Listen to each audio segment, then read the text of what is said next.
Beliau memiliki nama lengkap Abdullah Jamaluddin Muhammad bin Abdullah bin Malik Et-Tai Al-Jayani yang kerap dikenal dengan sapaan Imam Ibnu Malik.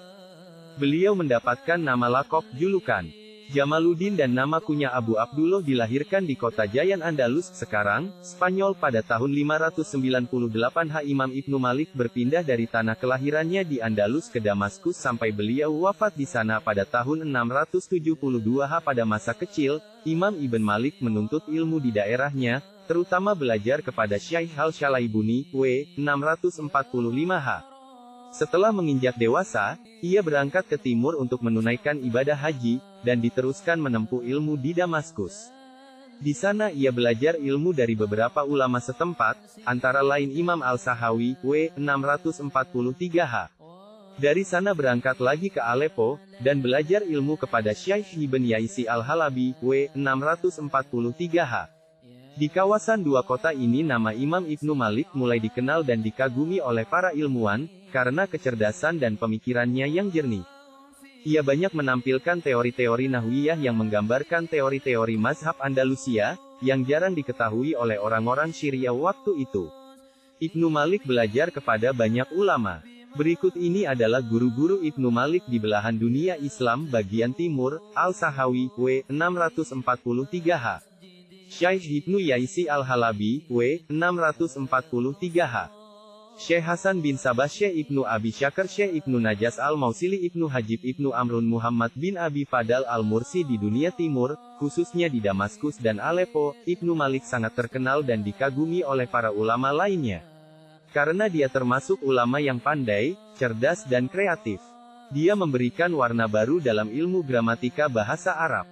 Kitab Alfiyah yang dia tulis menawarkan teori dan konsep baru bagi para pakar bahasa di dunia timur. Teori dan konsep yang ditawarkan oleh Ibnu Malik menjadi rujukan bagi para ulama lainnya termasuk murid-muridnya. Mereka itulah yang kemudian meneruskan sanad keilmuan Ibnu Malik.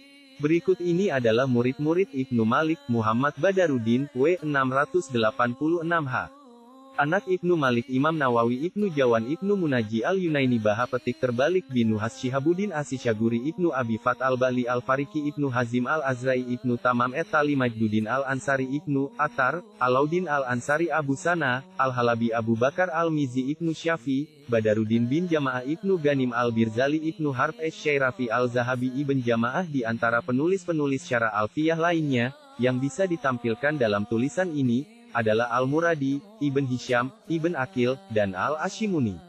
Al-Muradi, W. 749H, menulis dua kitab syarah untuk kitab Tasil Al-Fawaid dan Nazam Alfiyah, keduanya karya Ibn Malik. Meskipun syarah ini tidak populer di Indonesia, tetapi pendapat-pendapatnya banyak dikutip oleh ulama lain. Antara lain Al-Damamini, W. 827H, seorang sastrawan besar ketika menulis syarah Tasil Al-Fawaid menjadikan karya Al-Muradi itu sebagai kitab rujukan. Begitu pula Al-Ashimuni ketika menyusun syarah Alfiyah dan Ibnu Hisham ketika menyusun Al-Muqni banyak mengutip pemikiran Al-Muradi. Ibnu Hisham, W. 761H, adalah ahli nahwu terkenal yang karya-karyanya banyak dikagumi oleh ulama berikutnya. Di antara karya itu syarah Alfiyah yang bernama Autlah Al-Masalik yang terkenal dengan sebutan Autlah. Dalam kitab ini ia banyak menyempurnakan definisi suatu istilah yang konsepnya telah disusun oleh Ibn Malik, seperti definisi tentang tamyiz. Ia juga banyak menertibkan kaidah-kaidah yang antara satu sama lain bertemu, seperti kaidah-kaidah dalam bab tasrif.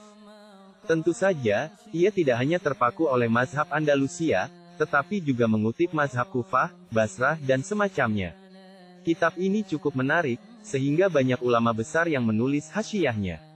Antara lain Hasyiyah Al-Sayuti, Hasyiyah Ibn Jamaah, Hasyiyah Putra Ibn Hisham sendiri, Hasyiyah Al-Aini, Hasyiyah Al-Karhi, Hasyiyah Al-Sadi Al-Maliki Al-Maki, dan yang menarik lagi adalah catatan kaki ta'liq bagi kitab Al-Tawtlih yang disusun oleh Khalid Ibn Abdullah Al-Azhari, W. 905H. Adapun Ibnu Aqil, W. 769H, adalah ulama kelahiran Aleppo dan pernah menjabat sebagai penghulu besar di Mesir. Karya tulisnya banyak, tetapi yang terkenal adalah syarah Alfiyah. Syarah ini sangat sederhana dan mudah dicerna oleh orang-orang pemula yang ingin mempelajari Alfiyah Ibnu Malik. Ia mampu menguraikan bait-bait Alfiyah secara metodologis, sehingga terungkaplah apa yang dimaksudkan oleh Ibnu Malik pada umumnya. Terhadap syarah ini, ulama berikutnya tampil untuk menulis hasyiyahnya. Antara lain Hasyiyah Ibn Al-Mayyit, Hasyiyah Atiyah Al-Ajuri, Hasyiyah Al-Syujai, dan Hasyiyah Al-Hutleri. Syarah Alfiyah yang hebat lagi adalah Manhaj Al-Salik karya Al-Ashimuni, W. 929h. Syarah ini sangat kaya akan informasi, dan sumber kutipannya sangat bervariasi. Syarah ini dapat dinilai sebagai kitab Nahwu yang paling sempurna, karena memasukkan berbagai pendapat mazhab dengan argumentasinya masing-masing. Dalam syarah ini, pendapat para penulis syarah Alfiyah sebelumnya banyak dikutip dan dianalisa. Antara lain mengulas pendapat putra Ibnu Malik, Al-Muradi, Ibnu Aqil, Al-Sayuti, dan Ibnu Hisham. Bahkan dikutip pula komentar Ibn Malik sendiri yang dituangkan dalam Syarah Al-Kafiyah, tetapi tidak dicantumkan dalam Alfiyah. Kitab karangan Imam Ibnu Malik, diantaranya Kitab Alfiyah, yang juga dinamakan Al-Khulasyah, Kitab Al-Kafiyah dan syarahnya, Kitab Kamalul Umdah dan syarahnya, Kitab Lamiyatul Afal, Kitab Tahsil dan syarahnya, Kitab Al-Alam 7, Kitab Al-Taudi, Kitab Al-Qasidah At-Toiyah, Kitab Tashilul Fawaid, Al-Kafiyah As-Syafiyah, terdiri dari 3000 bait nazam yang juga bersyair Bahar Rojas. Nazam Lamiyah Al-Afal yang membahas ilmu sorof, Tuhfatul Maudud yang membahas masalah maksur dan mamdud. Semua karangan Imam Ibnu Malik membahas tentang tata bahasa Arab baik nahwu atau saraf. Mayoritas pondok pesantren di Indonesia mengajarkan kitab Alfiyah Ibnu Malik dan menjadi pelajaran wajib dalam mata pelajaran nahwu.